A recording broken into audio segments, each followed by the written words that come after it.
This podcast is brought to you by Curate Investments. Each of our funds is managed by different teams of highly skilled people we have handpicked to look after your money. That is the art of investing. For more information, visit us at curateinvestments.co.za. Curate Investments is an authorized FSP. Welcome to Honest Money. I'm Warren Ingram. This is Pieter Villiers. Thank you so much for watching. We're right in the middle of our series on mid-stage career, and this is the third episode of that series. And today we're gonna kind of talk about almost like the checklist for parents. You know, what are the things that you absolutely have to have in place if you are already a parent or you're about to become a parent. And then we'll just explain a bit more about each of the things that we think are really critical. Often we'll talk about balance and say, well, if you can't get this done at the moment, don't worry about it. There's always, you can kind of compensate. But I think today it's the things that you have to have. Like we're not giving it out here. There's no free pass with this. These are the things you must do, and this is the attention you must pay to specific things. And we hope that you take care of these basics, because this is kind of the financial equivalent of oxygen, food, and water. Yeah, it's the responsibility of an adult. Unfortunately, we have to take ownership of certain things in life that is a non-negotiable. It's like these things. If you, after today's episode, realize that some of these things are not in place in your case, it's a good thing. Now you know. Now you know what to do next. Some things way heavier than others, but what we're going to cover are the most important ones today. And then we'll also refer you to other videos that we did in the past that went more in detail into those aspects. So we're not going to go too technical today. It's just going to give you the brief overview of everything, and then we'll tag the lessons in the description. So if you are married and you've been together as a couple for a while, and now you get to the point of we want to have kids. Kali is on his way. What do you need to think? How does that change your financial picture dynamic?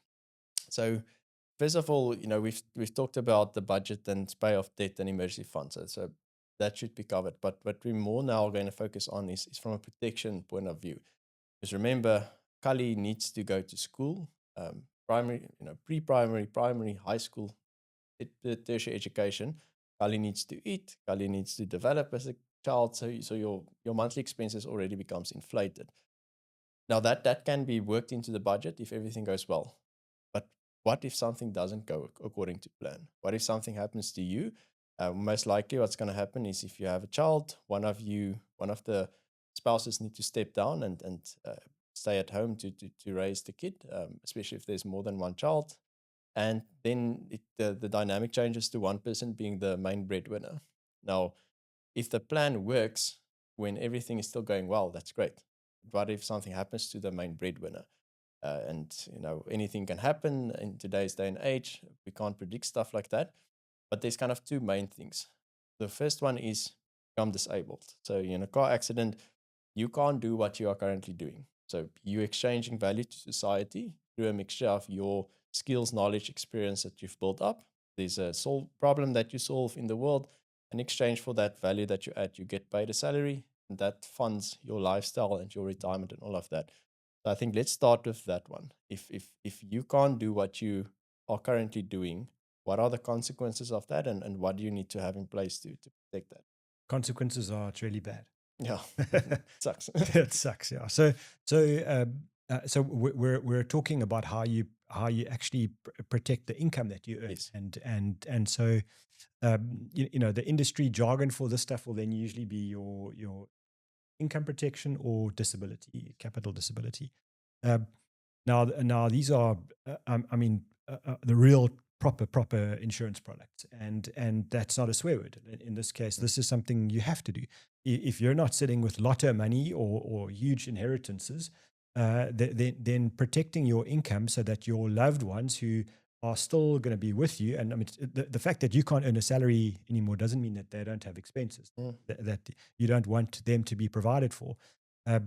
And so to me, it's kind of a absolute core that, if you're working for a big employer and you've got a retirement scheme there, you might find that they already say part of your package is that 75% of your salary will get paid to you as a disability pension. That's great, but you need to know that. Don't assume that it's happening, and know what the number is. And if it's not, if it doesn't come from your employer, get a quote, get a few quotes, but make sure that you do that. So ensuring your income, I think, is it's I mean, life assurance is I know that's the next one, right? I'm jumping the gun, but that's important. But gee, this one, you're alive, which means it costs to keep you alive, and if you are disabled, it might mean that you're even more expensive to keep alive, and you've got to provide. So it is. I think I agree with you. Like if you're either married and you are the breadwinner, or married and have kids and you are the primary breadwinner, this is not just a nice to have. This is an absolute. Yes. If there's no money coming into the household, then you can't live. And again, the consequences of that would be you're going to have to find a way to get money. And that's usually short-term debt, credit cards, overdrafts, personal loans, which might help you survive for a while, but it's going to put you so many steps back. So protecting your income, that's very important. And that doesn't mean you have to wait until you're 35 and you have kids before you do that. No, that's part of the baby steps when you start out in your career. But if by this stage you still don't have it, then it is non-negotiable. So now the more gloomy one is if you're not here anymore, like entirely, you passed away, you died. What are the main things? So there are kind of two big components to that situation happening. There's the actual cost of dying and what that means in terms of for your family, and then the provision after you passed away for the foreseeable future.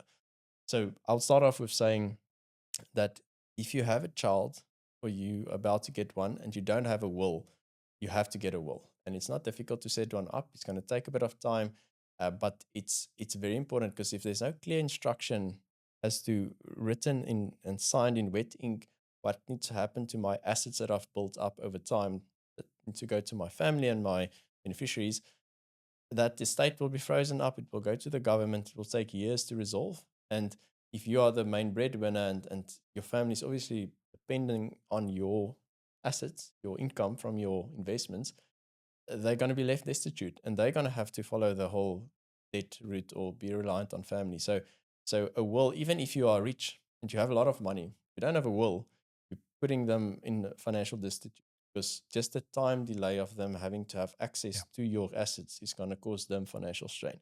Now, we've had a whole series on estate planning and how we can reduce the costs when we pass away and how we can make it more efficient. We're not going to go into that today, but having a written will in place, non-negotiable. And maybe you have a will in place when you got married.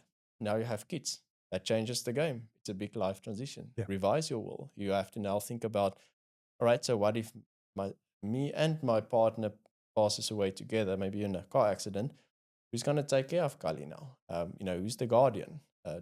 Who's set up a testamentary trust most commonly to make sure that people are appointed to manage your assets according to what Kali needs. And don't just nominate someone and think they'll be okay with that. You have to have that conversation. So as soon as you have children, you have to revise your will, make sure that you record your wishes as to what needs to happen to them. So I'd say that would probably be my first one. Yeah, I mean, I think that's, almost straight after, hey, we're pregnant, let's go get a will. Yes. And let's just keep checking it every 2 or 3 years while life is changing. I mean, the only thing I want to add there is that you made the point around who looks after our kids if we both die, and then you're having a conversation with the people that you've appointed, but also the people that you didn't appoint.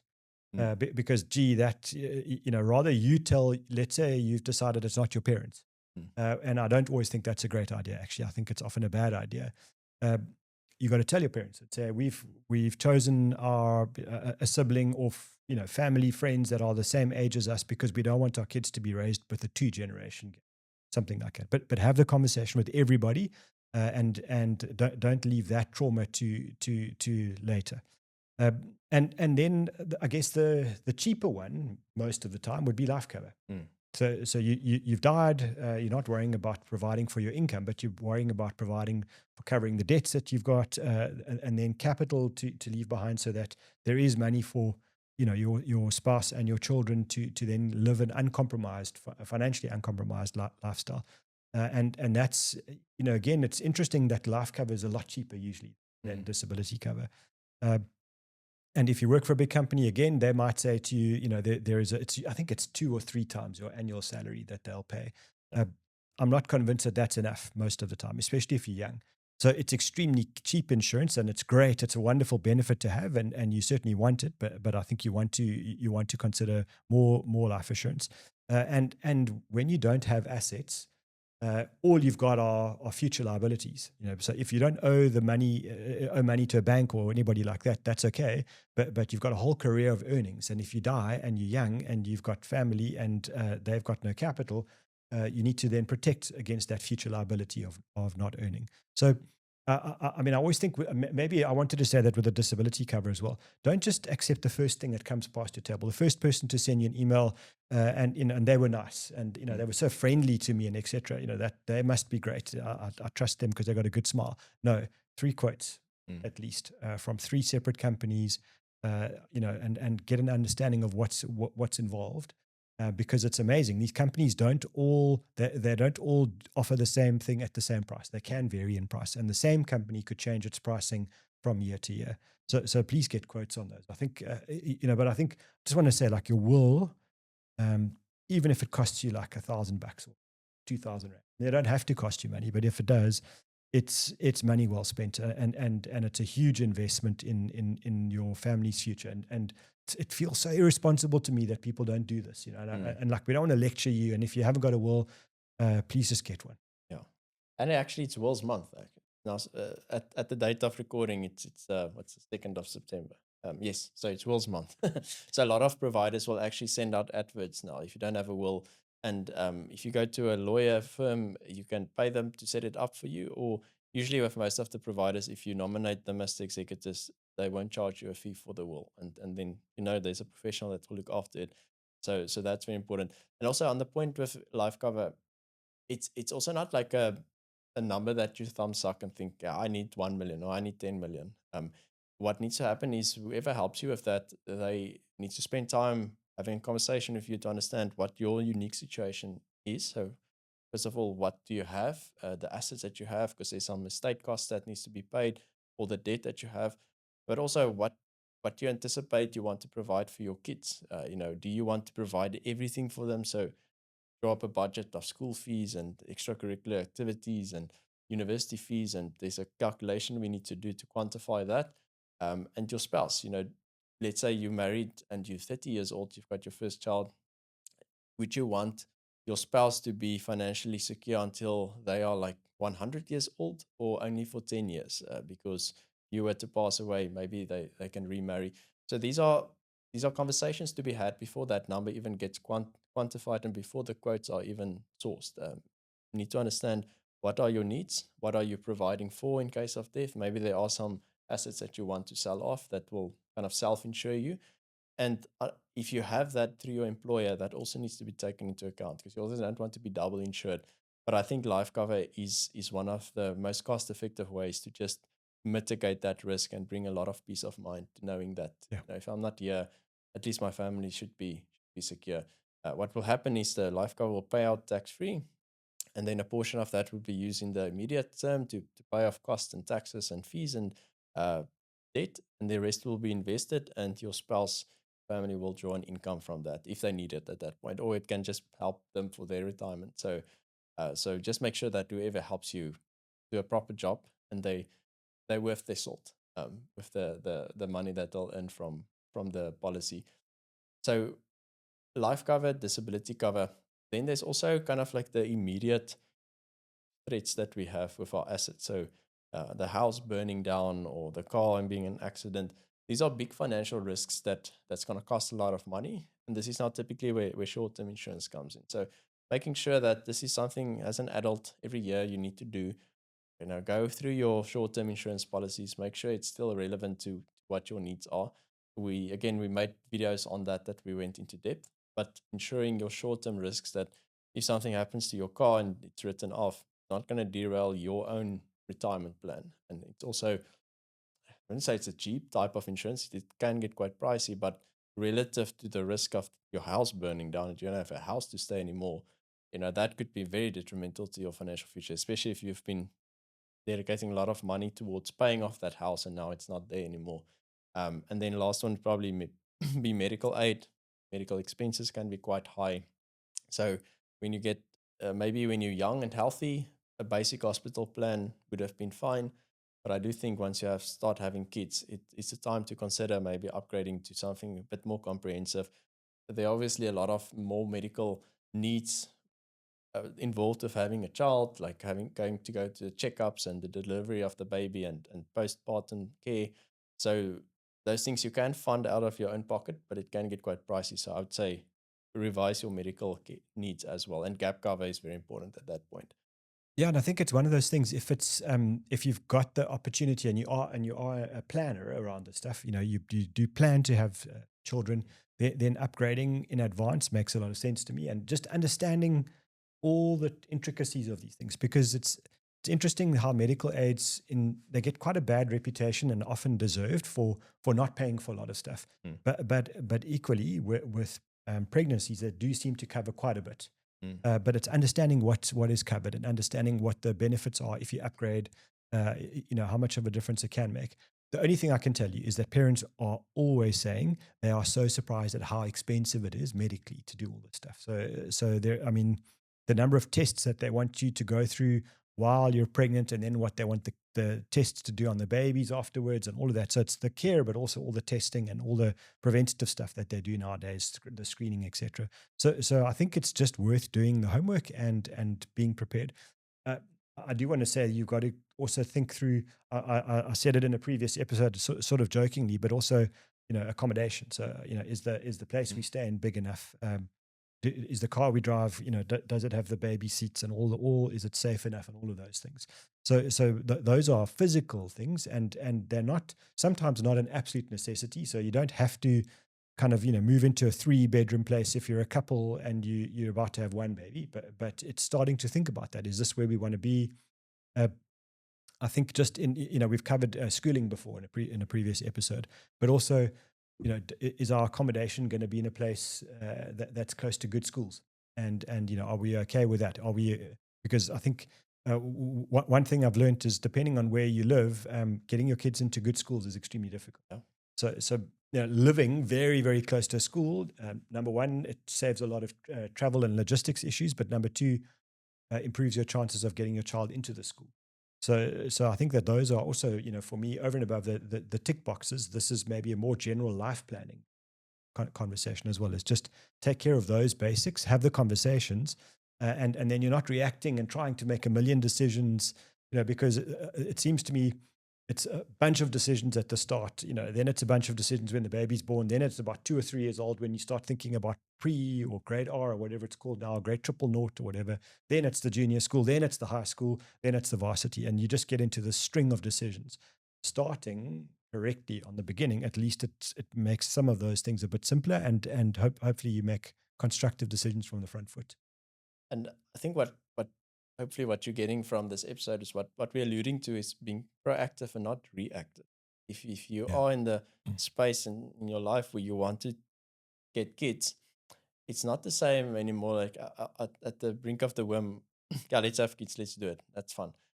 No, there's a lot of costs involved. You need to proactively think about the actual cost of having a child. Can you afford that? Start off with. There's the up to the point of the child being born, and then the first couple of years and beyond.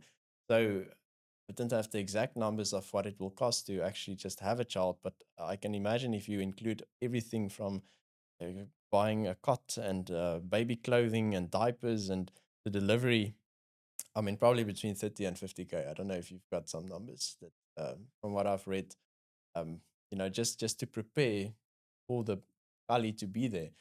And that doesn't include beyond. And if something goes wrong, obviously that's going to add to that. So making sure that the big expenses of the delivery itself in the hospital, that is covered by medical aid. I think that's being a proactive, really smart way.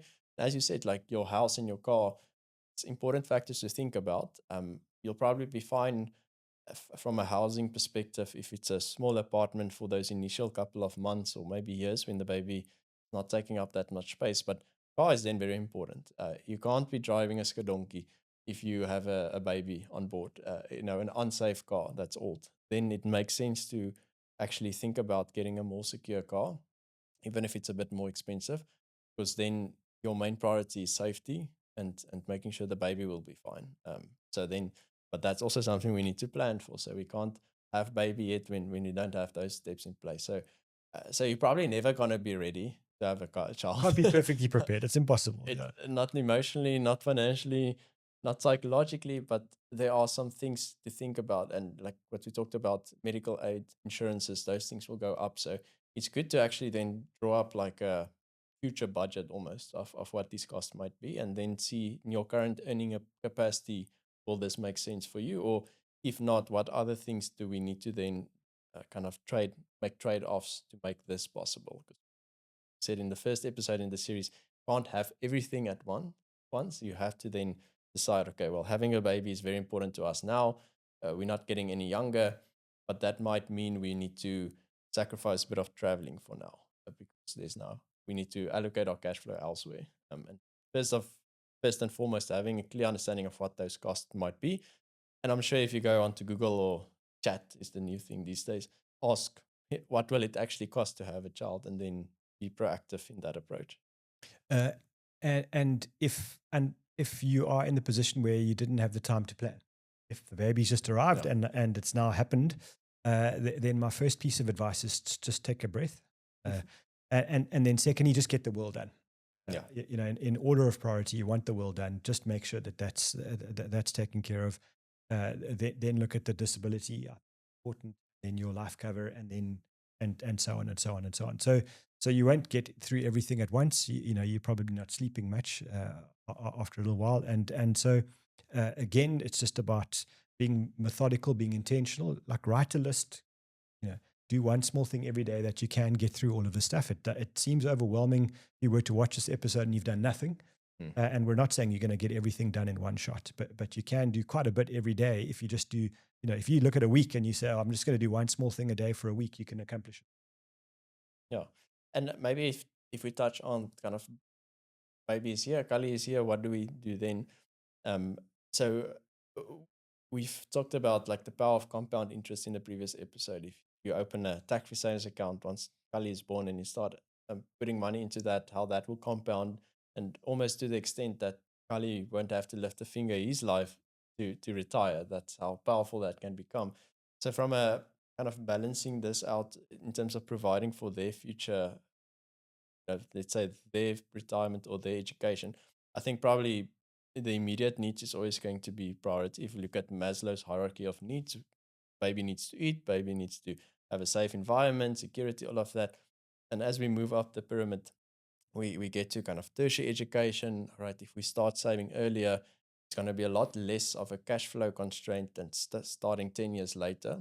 So that aspect. But what I think is quite interesting, the topic to discuss is actually, let's say, starting a tax-free savings account for their future, for their retirement. What are your thoughts on that, of almost making them financially secure from your, let's say you max out their tax-free savings account for 13 years and let that thing run until they're 65? Do you think that is a good advantage to the child, because obviously they'll be financially secure, or is it almost like they then don't have to prepare for their own future and they can become reckless? What is your kind of? No, I think it's. I mean, I think your job is twofold. Then, if you have the capacity, so you've got the financial ability to fund your child's tax free from the time they're born.